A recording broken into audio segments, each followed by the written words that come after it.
Kita berjumpa lagi dengan channel Dokter Kampung dengan saya Sumadi. Kita akan membahas kajian-kajian psikologi agama yang masih tertunda.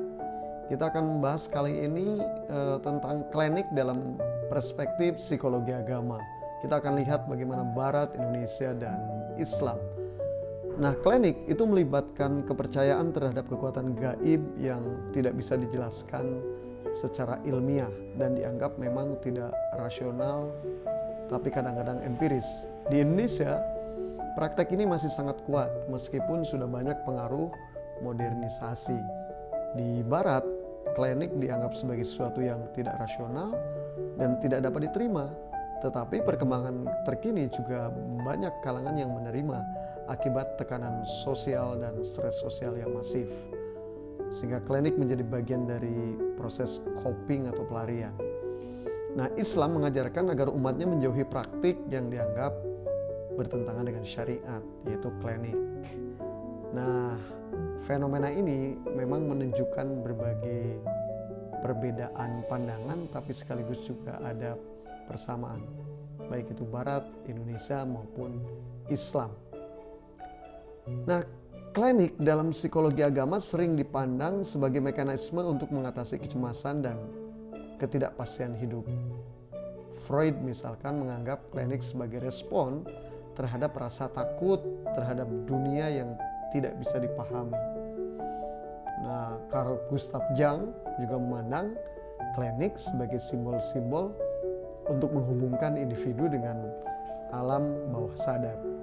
Sementara Maslow, sebagaimana kita pahami, memang melihat klinik sebagai pencarian makna hidup, sekaligus juga dengan klinik itu bisa juga menjadi arena aktualisasi diri. Nah, klinik dalam konteks sosial budaya, menurut Goethe, ya, klinik sebagai bagian dari sistem simbolik yang memberikan makna bagi masyarakat. Sementara Turner berpendapat bahwa klinik membantu mengelola ketegangan sosial dalam transisi masyarakat. Klinik berfungsi untuk memberikan penjelasan tentang peristiwa yang tidak bisa dipahami secara rasional. Di banyak budaya, klinik bahkan berperan sebagai cara untuk mengatasi ketidakpastian. Dalam masyarakat Indonesia, kepercayaan terhadap klinik itu memiliki akar budaya yang sangat kuat. Nah, jenis-jenis klinik dalam psikologi agama, klinik dapat dikategorikan menjadi berbagai jenis, seperti klinik ritual, penyembuhan, peramal, dan magis. Nah, pertama klinik ritual. Klinik ritual itu melibatkan serangkaian upacara yang dilakukan untuk tujuan tertentu, seperti penyembuhan, perlindungan dari berbagai kejahatan atau bencana, atau pemenuhan terhadap berbagai harapan.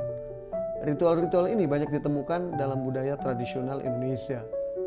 Ritual bisa melibatkan doa bersama atau pemujaan-pemujaan terhadap roh. Di berbagai wilayah, klinik ritual ini masih dianggap sebagai bagian dari kehidupan sehari-hari.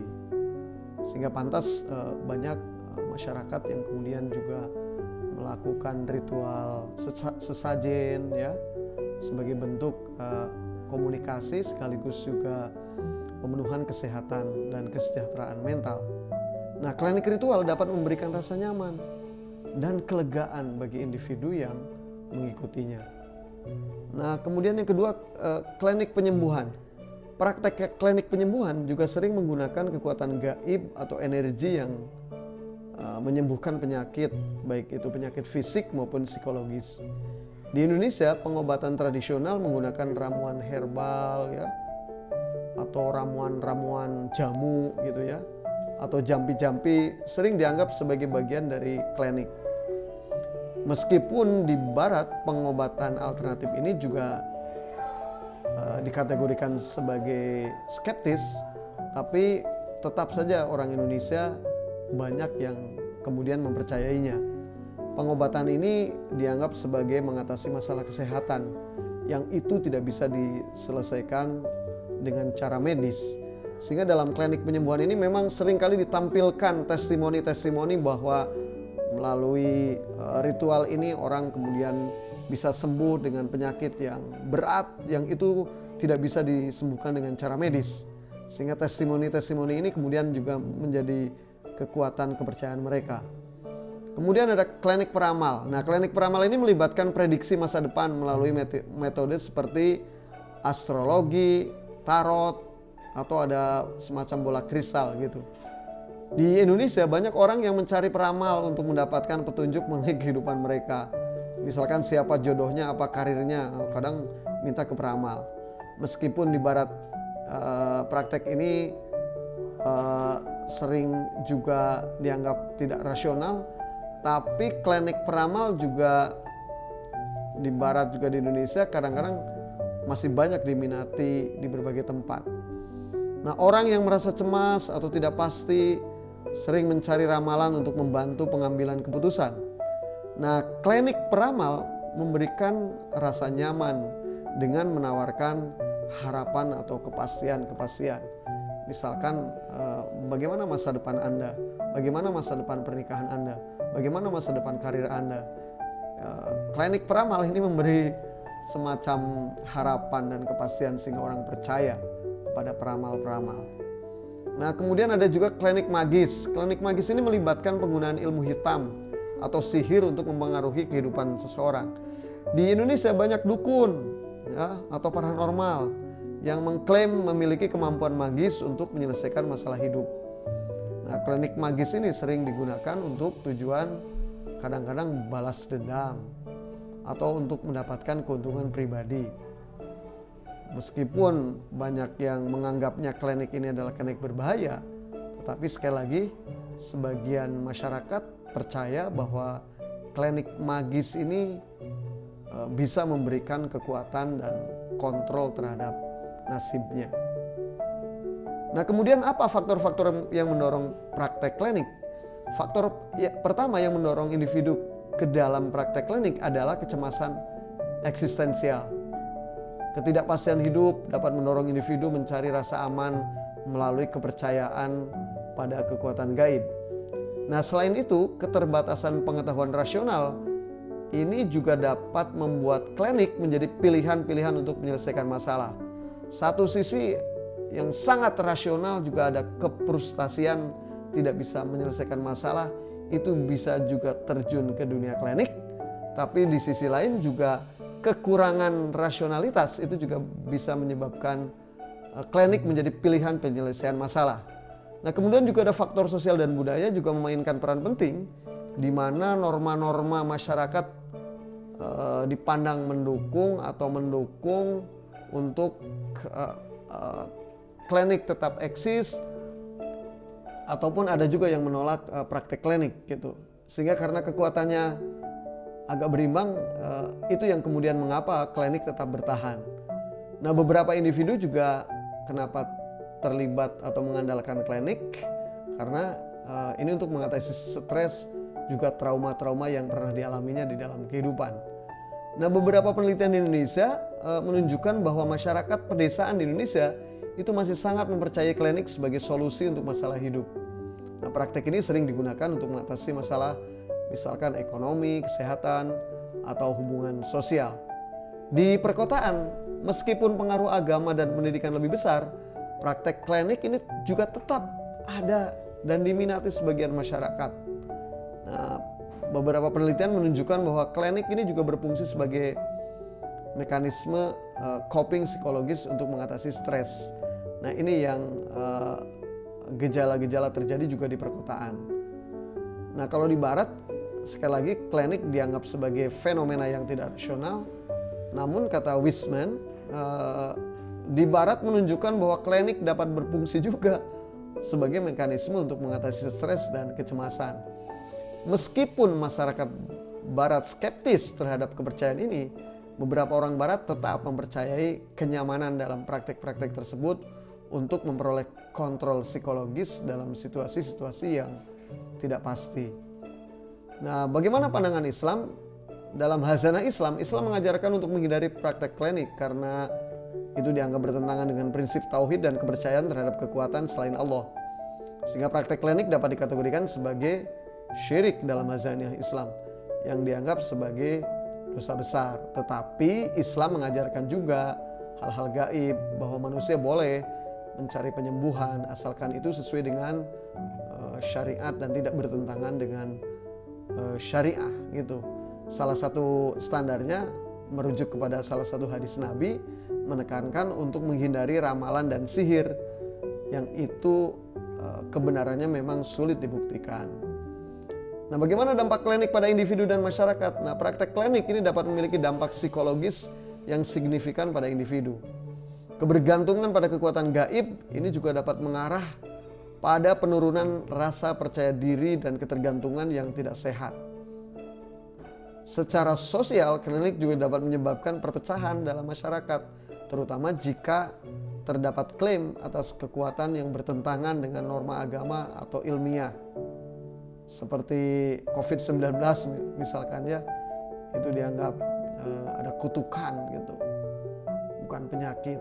Sementara satu sisi itu adalah problem medis, problem kesehatan. Ini bisa menimbulkan konflik. Namun dalam beberapa kasus, klinik memang dapat berfungsi sebagai alat coping sosial dalam menghadapi kesulitan hidup. Nah, pendekatan agama Islam sebagaimana tadi dijelaskan bahwa Islam mengajarkan berbagai bentuk amalan-amalan, mengakui ada kekuatan yang maha kuasa, tetapi kemudian harus menghindari klinik karena klinik dianggap bagian dari praktik menduakan Allah Subhanahu wa taala yang bertentangan dengan tauhid. Nah, dalam konteks sosial budaya, klinik di Indonesia telah menjadi bagian tak terpisahkan dari budaya dan kepercayaan lokal. Tradisi-tradisi klinik sering berhubungan dengan adat, kepercayaan, dan mistisisme. Klinik juga bisa dilihat sebagai cara untuk menjaga keseimbangan dalam kehidupan sosial. Masyarakat Indonesia seringkali menghadapi krisis identitas dan ketidakpastian itu melalui praktik klinik. Namun dengan perkembangan pendidikan, praktek ini mulai ditantang oleh pandangan rasional dan ilmiah. Walaupun ia tentu mengurangi praktek-praktek klinik, tetapi tidak bisa menghapuskan secara keseluruhan. Nah, tantangan dalam mengurangi klinik di masyarakat, pertama, tantangan terbesar dalam mengurangi klinik adalah ketidakpastian yang dialami masyarakat. Banyak individu merasa bahwa klinik memberikan jawaban cepat untuk permasalahan mereka. Proses dekolonialisasi ilmu pengetahuan menjadi tantangan besar dalam membongkar praktek-praktek klinik.